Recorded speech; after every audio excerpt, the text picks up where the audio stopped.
volunteers in 1972 in order to preserve the dunes.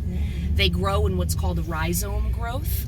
You'll notice it. They're the roots, they die, but they're interlocked with each other. So like a web, they're holding together the dunes.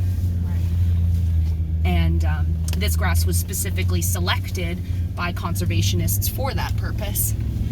And so here, the grass actually looks a little sparse, but closer to the ocean where they started planting 40 years ago, it's a lot more abundant with green. Welcome to the Provincetown Dunes, everyone. Wow, beautiful. The Atlantic Ocean's right over there, and Cape Cod Bay's right over here.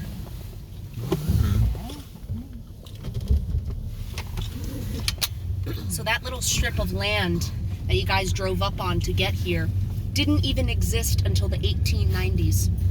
In 1835, it was still an open port, and this body of water here had 200 wharfs jutting off of it.